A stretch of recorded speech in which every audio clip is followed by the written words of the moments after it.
juste voilà, pour rebondir un peu par rapport au contexte actuel avec l'entrée en vigueur du CJPM.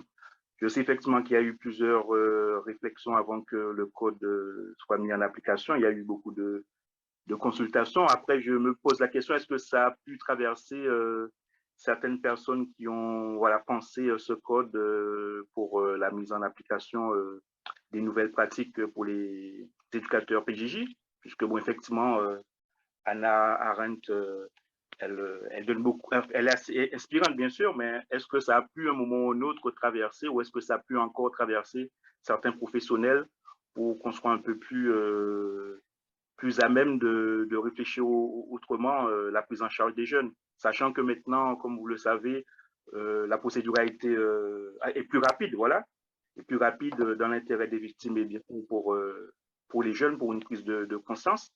Mais est-ce que voilà, ça a pu être des éléments pour étayer la réflexion, pour accompagner les jeunes, quoi. Je ne sais pas si j'ai été clair. Est-ce que vous pouvez en 2 mots expliquer ce que c'est que le CJPM, car évidemment dans le public, il n'y a pas que des Le spécialistes de la voilà, protection. le code pénal de justice pour les mineurs au niveau de la protection judiciaire de la jeunesse, qui est entré en vigueur en septembre dernier. Donc, ça, ça, ça raccourcit les délais. En fin de compte, c'est l'ordonnance de 45 qui a été remaniée en profondeur. Donc, effectivement, ça donne aux professionnels et de la justice d'autres manières de faire et d'autres pratiques qu'il faudra bien sûr intégrer avec le temps. Et je pense que toute réforme doit être toujours guidée, selon moi, par de bonnes pensées. Hein. Je ne dis pas justement qu'il n'y a pas eu de bonnes pensées, mais les idées développées par Hannah Arendt, je pense que ça peut être aussi très inspirant dans la prise en charge des jeunes. Et sachant que, juste rapidement, le juge des enfants n'est plus, voilà, n'a plus vraiment la même mise, entre guillemets, comme auparavant, parce qu'on sait que c'est le juge d'instruction, le juge, enfin le procureur qui initie beaucoup de choses au départ. Donc, c'est une question qui me traverse, puisque, bon, effectivement, ça bouscule un peu les pratiques. Et ce sont des questions à se poser, selon moi.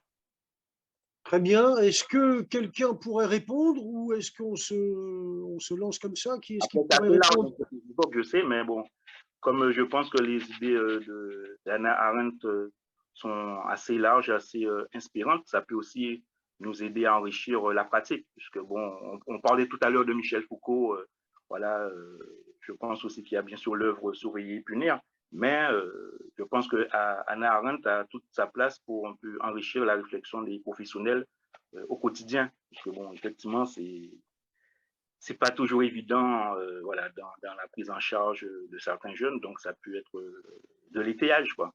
Oui, bon, en tout cas, moi, ce que je comprends, notamment du propos d'Éric Prérat, et donc je parle en mon nom et pas en son nom, c'est que ce qui est formidable à comprendre dans une institution, c'est cette double protection. C'est-à-dire que l'institution, quelle qu'elle soit, par sa mission, protège, on pourrait dire, les usagers de cette mission, et donc, euh, concernant la protection judiciaire de la jeunesse, d'une certaine manière, les protège d'une récidive, d'une réitération de l'acte, les protège par l'éducation. Et en même temps, l'institution, par elle-même, mérite d'être protégée de la problématique des usagers d'une institution et donc doit être d'autant plus forte à la fois dans ses valeurs et dans son organisation qu'elle risque d'être confrontée plus ou moins violemment aux difficultés, aux problématiques qui sont portées par les usagers. On pourrait dire l'ignorance pour l'école, et on pourrait dire la délinquance pour les jeunes qui sont placés. Donc, ça veut dire qu'une institution, dans sa façon dont elle doit penser son organisation sur la base de ses valeurs, et donc là on est bien sur les valeurs éducatives, sur la base de ses valeurs dans son organisation, elle doit être particulièrement sensible à la problématique à laquelle elle est confrontée. C'est ce qui faisait dire à la pédagogie institutionnelle, par exemple, que la pédagogie institutionnelle a pour vocation l'éducation, pour ne pas dire l'instruction, mais que de surcroît, elle a des bénéfices autres. Et que d'une certaine manière, on pourrait dire peut-être que ce que vous évoquez là, dans la réduction du temps de la prise en compte, dans la réduction de l'étude des problématiques qui sont données aux juges, et on peut dire qu'il y a peut-être cette nouvelle temporalité qui est prise en œuvre. Ouais, ok, Je ne sais pas si je réponds vraiment à votre question, mais en tout Si, cas, je crois qu'aujourd'hui, la question du temps, de la temporalité, est une des problématiques nouvelles auxquelles sont confrontées l'ensemble des institutions. C'est-à-dire que voilà, le temps de la médiation par le temps est révolu d'une certaine manière. On est dans les circuits courts, on exige des circuits courts, et on sait bien que ça, par définition, c'est peut-être antinomique avec l'acte éducatif qui, lui, se pense sur le long terme. Oui, ça renvoie un peu à ce qui était évoqué comme presque des injonctions contradictoires, puisqu'il faut nécessairement juger vite. En même temps, on sait que le changement, ça prend du temps, et l'éducatif, le temps judiciaire éducatif, c'est toujours la grande dialectique, quoi. Exactement, et ça pose le temps aussi qui a été évoqué à un moment sur les ruptures institutionnelles, c'est-à-dire que si on est sur des logiques purement institutionnelles, eh bien, c'est le segment institutionnel qui compte. Or, on sait bien aujourd'hui que c'est le parcours des jeunes à travers les institutions qu'il rencontre sur son chemin éducatif qui va faire le sens de la prise en charge, quelle que soit l'institution, et dans, si possible, la complémentarité de ces prises en charge. Voilà. Philippe Forêt. J'interviens aussi par rapport à cette question, mais même si je suis ignorant du Code de justice pénale des mineurs, hein, et mon intervention ne portera donc pas directement sur ce document ou sur ce texte, mais du point de vue d'Hannah Arendt, qui, à ma connaissance, ne s'est jamais non plus directement intéressée à cette question.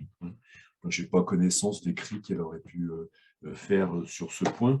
Simplement, ce que je voulais rappeler, c'est qu'il y a une thèse centrale quand Hannah Arendt écrit sur l'éducation, c'est que les enfants, dit-elle, ne doivent jamais être traités comme des adultes. Alors, ce n'est pas toute la thèse qu'elle défend, il y en a une deuxième que je dirai juste après, mais quand même, celle-là, elle est très importante, hein. Les enfants ne doivent jamais être traités comme des adultes, c'est-à-dire qu'ils ont le droit à l'enfance, hein. Si on peut certainement reformuler le propos d'Arendt de cette façon: les enfants ont le droit à l'enfance, c'est-à-dire ils ont le droit de grandir, ils doivent avoir le droit de grandir tranquillement, qu'ils soient délinquants ou pas délinquants, si je peux dire les choses comme ça, de façon peut-être un peu provocatrice. Ça veut dire aussi, alors par rapport à un point dont on a déjà parlé, que les adultes ne doivent pas compter sur les enfants pour résoudre les problèmes qu'ils sont incapables de résoudre eux-mêmes, hein. Ça, c'est vraiment très important pour Hannah Arendt. Les questions politiques ne se règlent pas dans les cours de récréation, elle l'a dit dans ces termes, hein. Les questions politiques, c'est les citoyens qui doivent les résoudre, autrement dit, les adultes. Donc voilà, la première thèse, c'est celle-là: les enfants ne doivent jamais être traités comme des adultes. Et la deuxième thèse, qui est indissociable de la première, c'est que pour Hannah Arendt, la relation entre les adultes et les enfants ne doit jamais être rompue, hein. Cette relation est une relation d'éducation, de prise en charge, de guidage, d'accompagnement. On pourra la décrire comme on veut.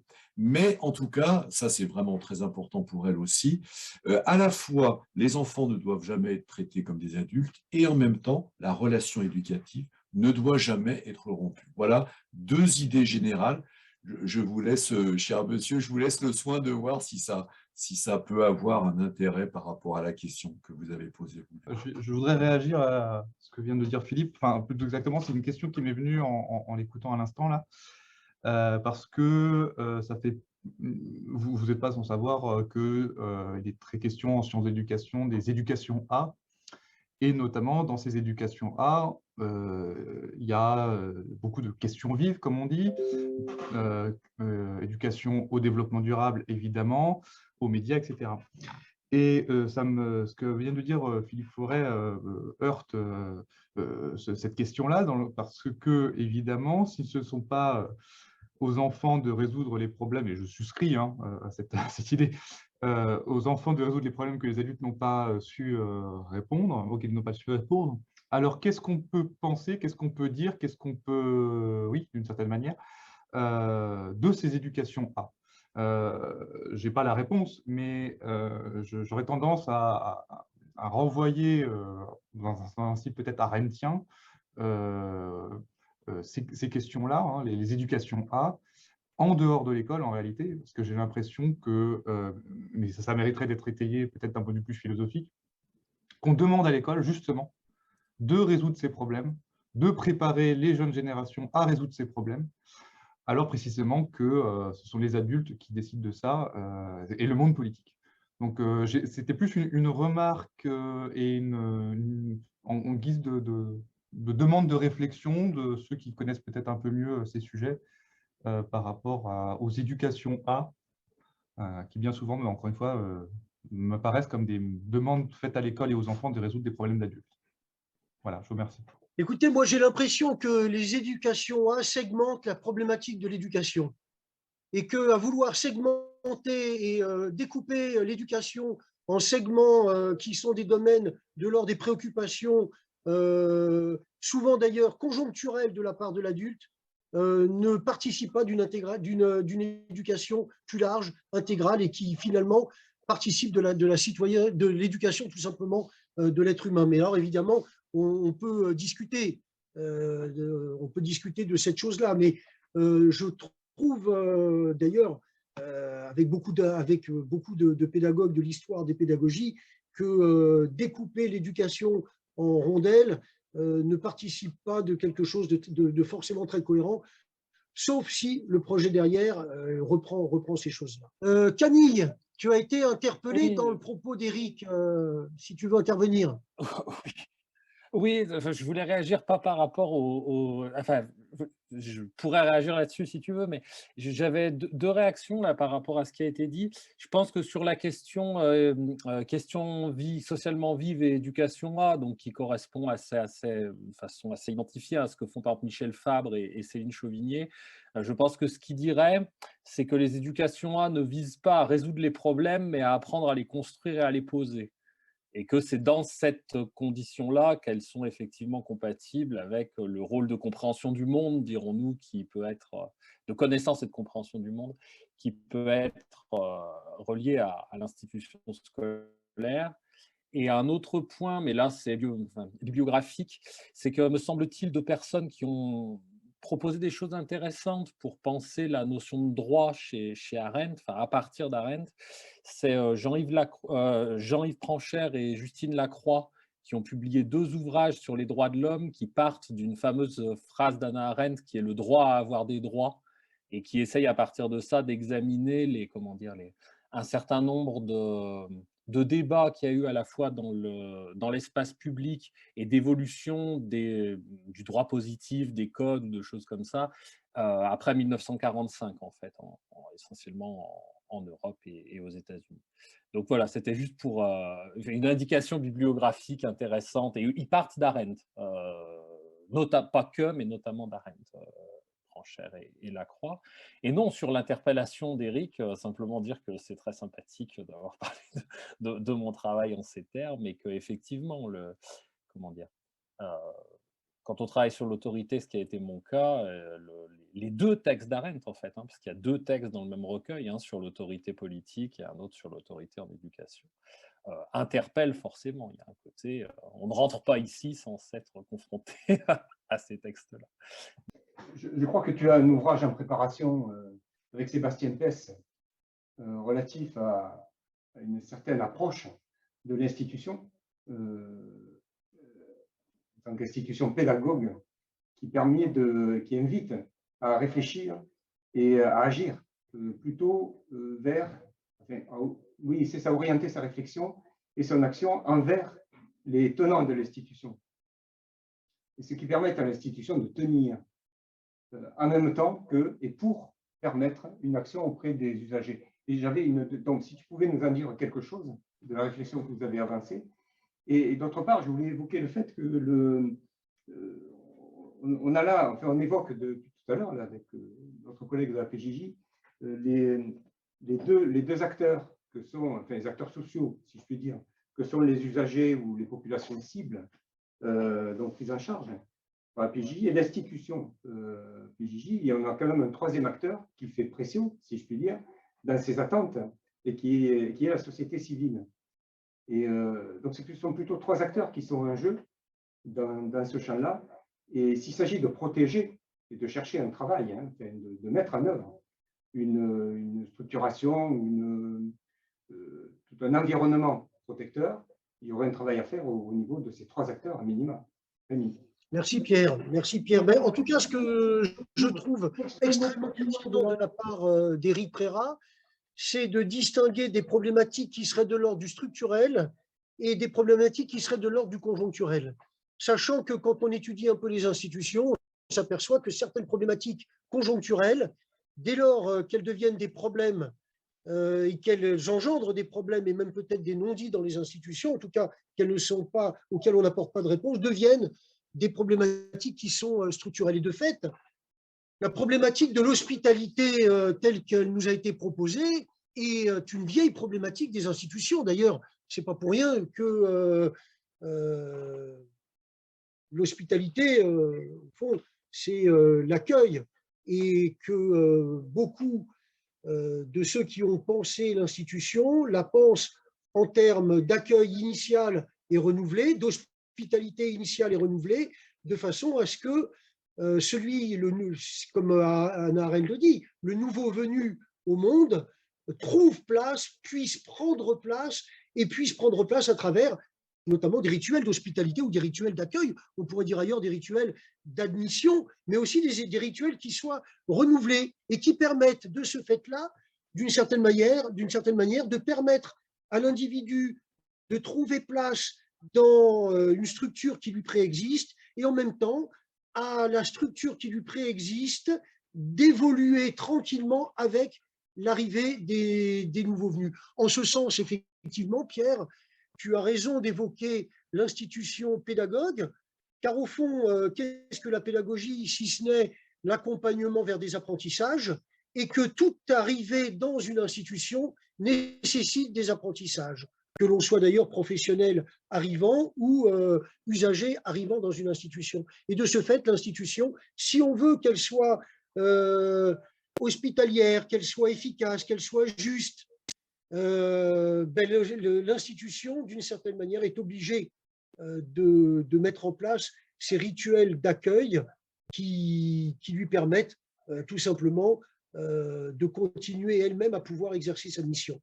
Voilà, donc l'institution par nature est pédagogue parce que l'institution par nature accompagne les acteurs de l'institution dans des apprentissages liés à l'institution, c'est-à-dire à ce qu'il organise, mais aussi à ses missions, voire même peut-être qui lui permettent à ces acteurs de vivre les valeurs de l'institution.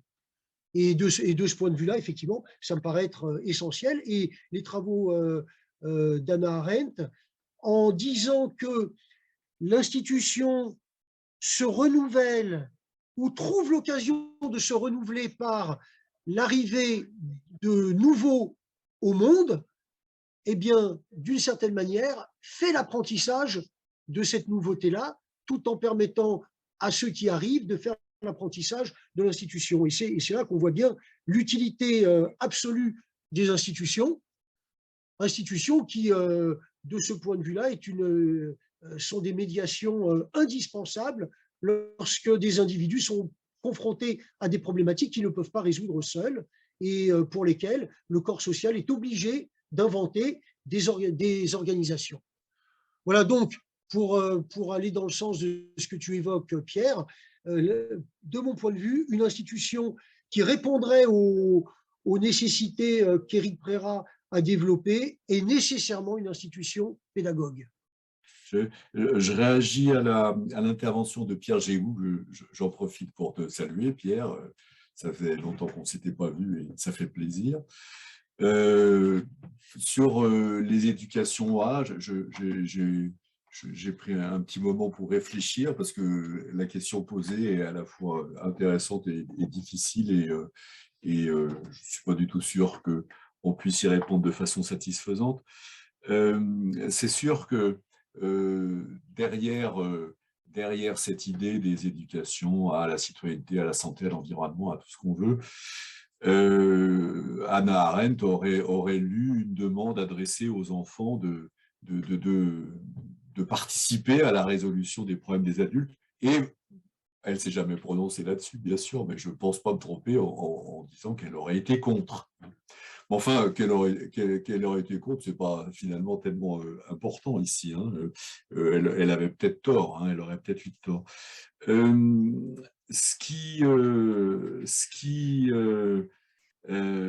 Alors effectivement, on peut répondre, comme le disait Camille, avec l'idée que derrière les éducations A, l'enjeu, c'est plutôt d'apprendre à penser et à construire des problèmes. Ça, c'est vrai que c'est une réponse qui permettrait de concilier peut-être la pratique des éducations A avec une approche qui est celle d'Hannah Arendt.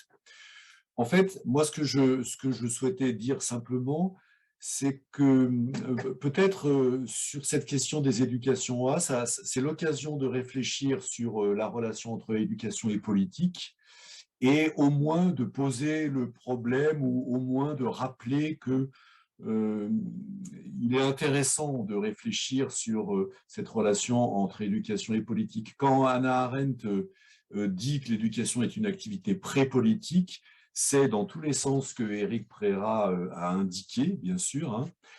Et c'est aussi au sens où, pour Hannah Arendt, l'éducation n'est pas une activité politique, hein, et où donc la politique ou les questions politiques n'ont pas leur place à l'école. C'est une des traductions aussi de l'idée selon laquelle les enfants ont le droit de grandir tranquillement, c'est-à-dire sans avoir à se préoccuper des questions politiques.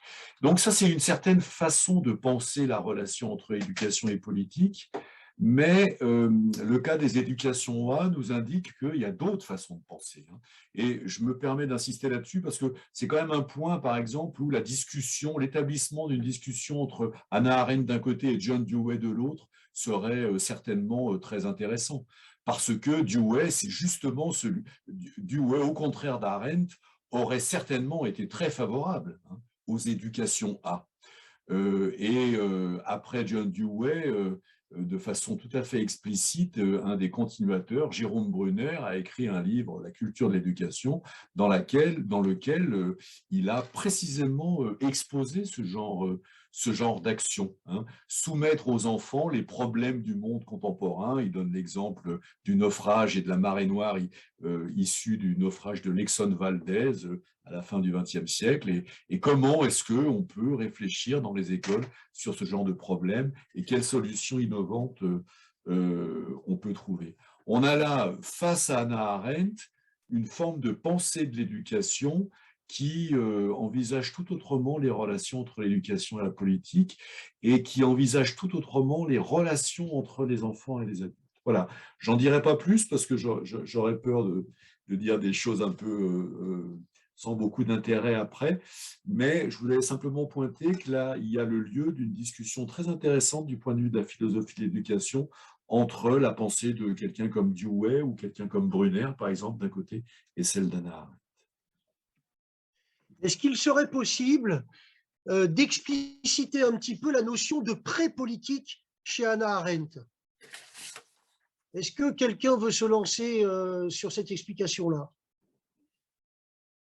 Oui, alors moi, je veux bien le faire, Rémi, si tu m'y autorises, mais d'un autre côté, je prends beaucoup la parole, comme Camille tout à l'heure, je ne voudrais pas non plus la prendre trop. Quand même, en deux mots, il y a évidemment un paradoxe chez Hannah Arendt qui est que sa réflexion sur l'éducation, elle relève d'un essai de pensée politique. Je l'ai dit tout à l'heure, elle est parue dans un livre qui est sous-titré « Essai de pensée politique ». Donc, c'est clairement une pensée politique de l'éducation. Mais au sein de cette pensée politique de l'éducation, nous dit-elle, apparaît comme une sphère pré-politique, c'est-à-dire que l'éducation, ça n'est pas le lieu public comme le rappelait Éric Préra, c'est un lieu où les enfants ont le droit de ne pas être exposés à la lumière de l'espace public.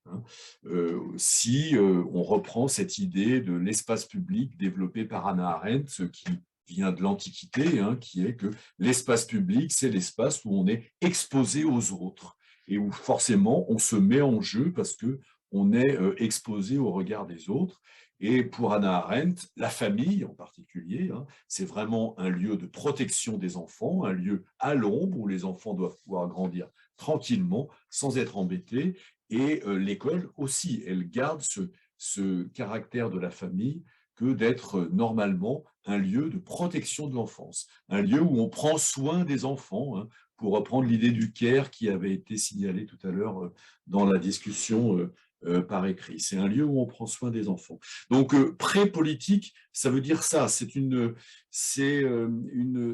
signification, c'est d'abord une signification spatiale, si je peux dire les choses, parce que la pensée d'Hannah Arendt est une pensée en termes d'espace.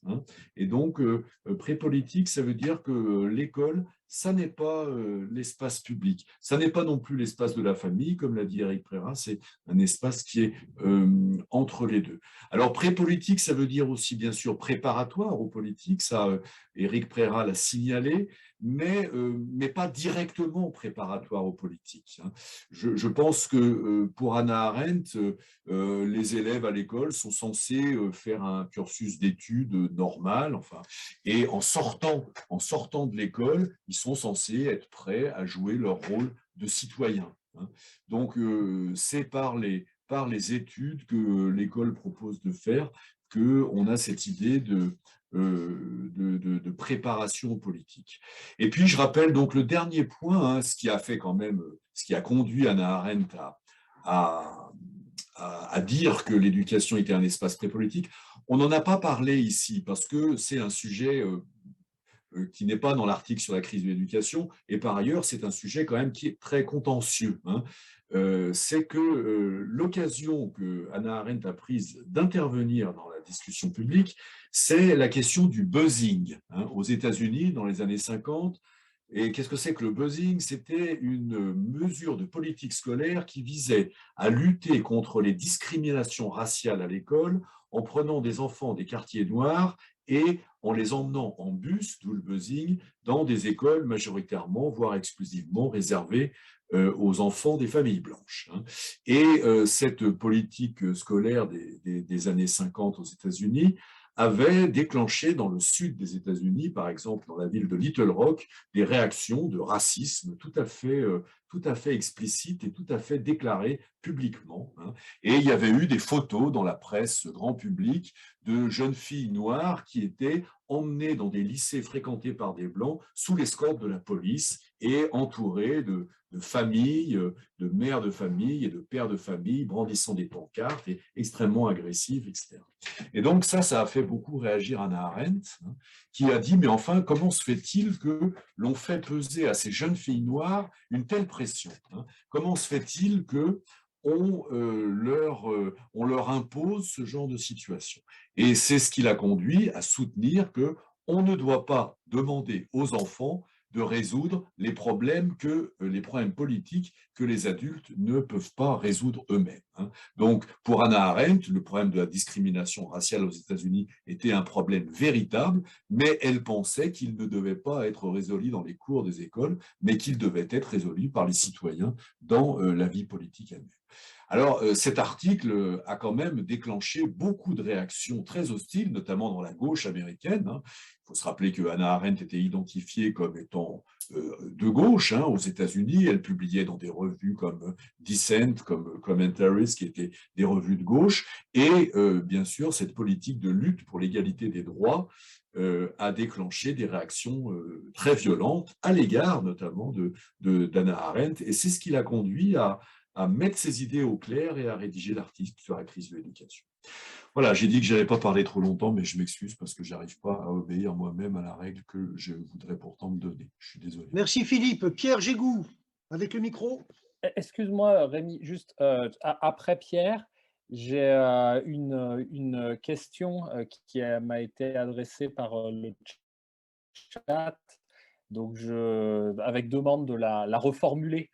Donc, si je peux me permettre, parce qu'elle prolonge en fait ce qui a été dit là, une participante qui demande si on s'astreint à rester dans le cadre théorique d'Arendt, comment se passe du coup la préparation à l'entrée dans le monde via l'école, c'est-à-dire sachant qu'elle va devoir arriver et que cette entrée dans l'espace, ce passage de l'espace prépolitique à l'espace politique est l'horizon en fait, hein, qui est vers les enfants. Comment est-ce qu'on appréhende ça, quoi, le fait que ça va advenir? Excuse-moi, Pierre, voilà, mais C'est une question très judicieuse et à laquelle j'essaierai de répondre en partie, mais peut-être que Pierre a aussi des réponses ou une autre interpellation.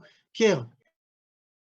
Non, en fait, enfin, je voulais revenir déjà, Camille, je te remercie pour cette référence à Michel Favre que je ne connaissais pas, je n'avais pas eu l'occasion de lire encore ces choses-là. Juste pour la question que je me pose, c'est que je ne sais pas si c'est une réponse qui est durable d'une certaine manière, dans le sens où, comme là je l'avais sous les yeux, un article qui est paru il n'y a pas longtemps de Xavier Roth, là je l'ai là, Éducation et politique, enquête conceptuelle sur les limites d'une justification libérale de l'éducation au développement durable. Alors, c'est un papier donc, de Xavier Roth, qui fait partie de la Sofied aussi, qui justement montre bien que le concept même d'éducation est déjà normatif, et que du coup, pour faire un peu le lien avec, je n'ai pas lu Michel Favre, mais avec l'idée que de dire non, mais les éducations A, c'est juste une manière de poser les questions. En fait, c'est aussi déjà engagé sur une réponse. Et ce que montre Xavier dans cet article, c'est qu'il y a une sorte de tension entre d'un côté le mot éducation, qui est déjà normatif, et un contenu qui est aussi normatif. Hein. Quand on éduque au développement durable, il y a bien des réponses attendues précises. On ne voit pas, si au bout d'une éducation durable, les élèves disent « moi je veux acheter un gros 4x4 et faire le tour du monde en avion, en jet privé », on va se poser la question de savoir s'ils ont bien compris le concept de développement durable. Donc voilà, c'était juste pour dire ça. Je pense qu'il y a une vraie question. Il y a la réponse peut-être effectivement de Michel sur ces plans-là, mais je pense qu'il y a aussi, malgré tout, une vraie interrogation sur ces choses-là d'éducation durable. Pour répondre à Rémi aussi, qui m'avait répondu, la question du saucissonnage, quelque part, les partisans de l'éducation A le reprennent à leur compte en disant que précisément, les éducations A ne font pas du saucissonnage puisqu'elles permettent de concilier, de faire se rencontrer tant du français que de l'histoire, que des sciences, et que c'est au contraire les disciplines qui saucissonnent. Voilà, c'était... Mais je m'arrête là parce qu'on s'éloigne un petit peu du sujet, mais en tout cas, je pense que c'est une vraie question pour le coup, Karen pourrait nous aider à réfléchir. Voilà. Alors, moi, je voudrais revenir sur l'idée du pré-politique qui nous a été posée, et j'aimerais en fait trouver à Hannah Arendt des débouchés pédagogiques, on pourrait dire, et notamment autour des pédagogies coopératives, des pédagogies qui prônent justement l'apprentissage dans le cadre scolaire de la politique, du politique, en prenant des initiatives et en mettant en œuvre des projets pour le service de la micro-société qu'est la classe, voire au-delà. Et donc, moi, ce que j'aimerais pouvoir mettre en œuvre d'une certaine manière, si je voulais penser à Hannah Arendt dans une logique d'un pré-politique qui prépare aux politiques, c'est la capacité à mettre en œuvre dans les espaces éducatifs des moments, des dispositifs, on pourrait dire des micro-institutions qui permettent cette prise d'initiative dans le cadre de la vie sociale. Alors évidemment, ça n'élude absolument pas l'asymétrie de la relation entre celui qui éduque et ceux qui sont éduqués. Mais ça, je pense que c'est intrinsèque à toute institution. Dès lors que dans une institution, il y a des, entre guillemets, professionnels et des usagers, il y a une intention de cette institution qui s'incarne dans le projet et qui, de fait, est absolument normatif. Voilà. Donc, est-ce qu'on peut dire que les pédagogies coopératives, à travers notamment les conseils coopératifs et les éléments, on peut dire, de la pédagogie institutionnelle, préparent aux politiques dans le sens que Hannah Arendt pourrait l'entendre? C'est une question que je pose. Ce que dirait, alors évidemment, Hannah Arendt réagissait beaucoup contre les expériences de self-government, hein, qui étaient dans les années 50, qui s'inspiraient ou qui se réclamaient de John Dewey et qui étaient relativement répandues dans les écoles américaines. Hein. Et elle a critiqué ces expériences. Mais ce qu'elle a critiqué, ce n'est pas ce que tu dis, Rémi. Elle a critiqué un groupe d'enfants livrés à lui-même. Hein. En signalant que dans ces cas-là, les enfants étaient menacés soit du conformisme, soit de la délinquance, et dans les deux cas, ce n'était pas une bonne issue. Et donc, une activité pédagogique sous la direction d'un adulte qui peut prendre la forme d'un conseil coopératif, je ne suis pas sûr que ça aurait déclenché son enthousiasme, mais voilà, ce qui compte pour elle, c'est le maintien de cette relation éducative adulte-enfant. Pour ajouter un autre point de vue sur la question comment se passe à l'entrée dans le monde, hein, Oui. comment se passe l'entrée dans le monde, quelle école ou comment l'école prépare-t-elle, les enfants à l'entrée dans le monde, la question que Camille a reformulée tout à l'heure. Dans l'article sur la crise de l'éducation, je me permets alors là d'essayer de formuler le point de vue d'Hannah Arendt lui-même. Il y a l'idée d'une séparation nette entre le moment de l'éducation et le moment de la formation. Et il y a l'idée que, autrement dit, l'éducation a une fin, que l'éducation ne dure pas la vie entière, qu'elle s'arrête justement au moment où elle s'arrête, enfin elle doit s'arrêter à un certain moment. Hein. Alors Hannah Arendt fait quand même quelques précisions. Quand elle dit l'éducation a une fin, ça veut dire la prise en charge des enfants par les adultes, hein, ne doit pas être, ça doit s'arrêter à un moment donné. Et ça pour elle c'est très important parce que ça a un sens politique aussi que je me permets de rappeler. C'est que les gouvernements, dit-elle, ne doivent pas considérer les citoyens de la même manière que des enseignants considèrent des élèves ou des enfants. Par exemple, quand on entend un gouvernement dire notre réforme a été refusée alors que c'était une bonne réforme et c'est parce qu'on a manqué de pédagogie, ça ferait réagir très violemment Hannah Arendt qui pensait que les citoyens en tant que tels avaient toujours les moyens de comprendre ce que les gouvernements leur disaient. Hein. Et donc la question politique, ce n'est pas du tout une question pédagogique, que c'est une question de persuasion. Voilà. Donc, c'est très important pour elle que l'éducation ait une fin, parce que du point de vue politique, ça veut dire que l'action politique ne doit pas être comprise sur le modèle d'une action éducative ou d'une action pédagogique. Et puis, d'autre part, le fait que l'éducation a une fin, ça ne veut pas dire que l'apprentissage a une fin. Sur ce point, Hannah Arendt est très claire. Hein. L'éducation, ça s'arrête à un moment donné, mais l'apprentissage, ça continue toute sa vie. Et notamment la formation professionnelle. Donc, il y a aussi cet élément d'entrée dans le monde qui, pour Hannah Arendt, est prise en charge par la formation professionnelle, donc les instituts de formation professionnelle, l'université, etc. Tous ces établissements sont des établissements d'enseignement. Ce ne sont plus vraiment pour elle des établissements d'éducation, mais ce sont des établissements de formation au sens professionnel du terme. Éventuellement, je voudrais bien revenir, moi, sur la question de l'héritage et du renouvellement. Parce que on a pu penser avec certains penseurs, on peut dire, de l'institution, qu'il y a un triptyque, justement, des institutions qui sont efficaces, ou en tout cas, qui fonctionnent au regard des missions qui sont les leurs. Ce triptyque-là, c'est le triptyque tradition, adaptation, création. Tradition, parce qu'il y a de la transmission et on vient de quelque part, il y a une question de filiation à intégrer, à accepter et à transmettre, y compris à travers les valeurs et à travers, pourquoi pas d'ailleurs, les figures inspirantes.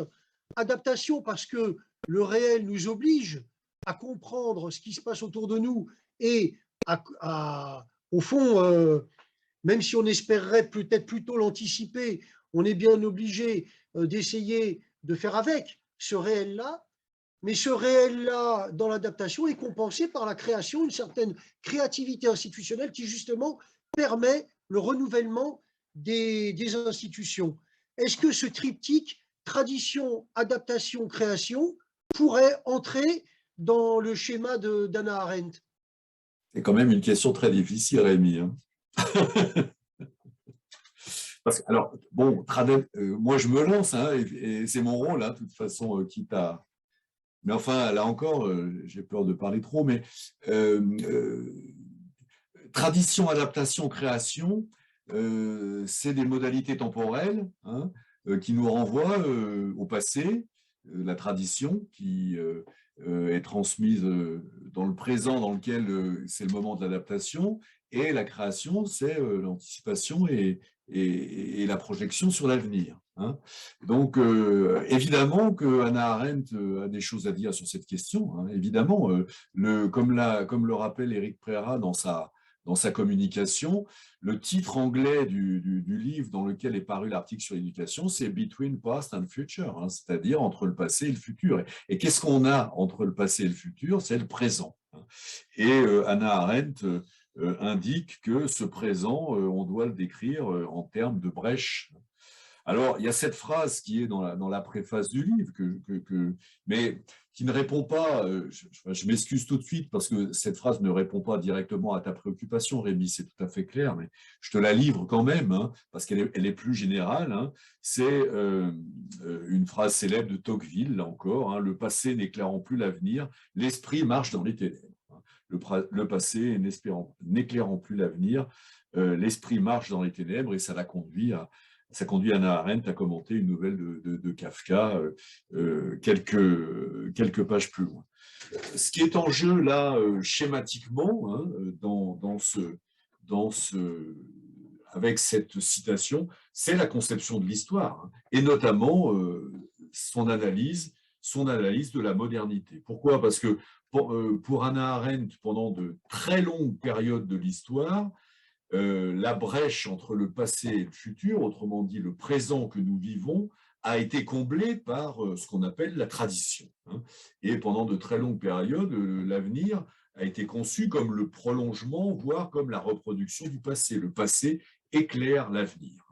Et c'est ce qui se passe dans l'éducation au Moyen-Âge, dans l'éducation romaine que mentionne Hannah Arendt, hein. On considère le passé en tant que passé comme modèle, et les ancêtres sont de vivants exemples pour ceux qui viennent après. Alors, ce qui change avec l'âge moderne pour Hannah Arendt, c'est l'usure des traditions, et même plus que l'usure, c'est la rupture du fil de la tradition. La critique des traditions commence au XVIIe siècle avec Descartes, elle s'accentue au XVIIIe avec le siècle des Lumières, et là on a critique du passé, critique des traditions au nom de l'avenir, au nom du progrès. Pour les hommes de lumière, le passé n'éclaire plus l'avenir. Par contre, l'avenir éclaire le présent. Ça, c'est tout à fait clair, hein. Il y a un lien très fort entre l'avenir et le présent. C'est ce que disait Emmanuel Kant, vous savez, dans ses réflexions sur l'éducation. On ne doit pas seulement éduquer les enfants d'après l'état présent de l'espèce humaine, mais d'après son état futur. Et donc ici, c'est la représentation, c'est l'anticipation de l'avenir qui éclaire le présent. Alors pour Hannah Arendt, 150 ans plus tard, c'est-à-dire après l'épreuve totalitaire, c'est quand même devenu beaucoup plus compliqué, hein. Kant, en dépit de toute sa lucidité, restait un philosophe optimiste, mais cet optimisme, Hannah Arendt le partage beaucoup moins. Et donc, ici, on n'a plus seulement pour elle une brèche entre le passé et le présent, mais on a aussi une brèche entre le passé et le futur, hein. C'est ce qui fait qu'elle s'inscrit moins dans les idéaux des Lumières que dans des conceptions beaucoup plus pessimistes de l'histoire. Voilà, je m'arrête là. Je m'excuse là encore parce que mon propos est quand même assez général et je ne sais pas, Rémi, s'il répond exactement à ce que tu souhaites. Le triptyque tradition, adaptation, création est général aussi, hein, et demande à être exemplifié dans la réalité des situations institutionnelles. Je crois que Camille voulait réagir là-dessus. Oui, une réaction, hein, encore une nouvelle fois qui prolonge, hein, ça devient récurrent, mais cette remarque-là, peut-être certaines d'entre vous connaissent-ils les travaux de François Hartog, de l'historien, et de penseur de l'histoire aussi, François Hartog, et qui a écrit un livre qui s'appelle « Les régimes d'historicité », et où Hartog, en fait, reprend cette idée, l'idée de dire qu'avant la modernité, il y a un monde qui est dominé par le passéisme, c'est le passé qui domine. Dans la modernité, c'est plutôt un futurisme, mais on retient quand même que les régimes totalitaires peuvent être identifiés comme des régimes futuristes, donc que c'est dangereux d'aller par là. Et que du coup, un peu entre ces deux gouffres, pour les modernes, dirons-nous, on se retrouve face à cette question du présentisme, c'est-à-dire peut-on imaginer vivre entre passé et futur simplement dans le présent, en fait. Et l'idée d'Hartog, c'est qu'il y a deux types de penseurs, une catégorie dans laquelle moi personnellement je rangerais Arendt, qui pense le présentisme, ce que Hartog appelle le présentisme vide, c'est-à-dire que si on vit dans le présentisme, c'est une perte, ça ne peut pas être un régime d'historicité qui correspond à une vie vraiment humaine dans le monde. Et nous dit Hartog, il y a une autre possibilité qui d'essayer de construire ce qu'il appelle un présentisme plein, c'est-à-dire le fait qu'on pourrait assumer de n'être plus ni lié à la tradition, ni lié au futurisme, et néanmoins d'essayer de faire une forme de présentisme qui ne serait pas incompatible avec la vie humaine dans le monde et ni avec l'éducation.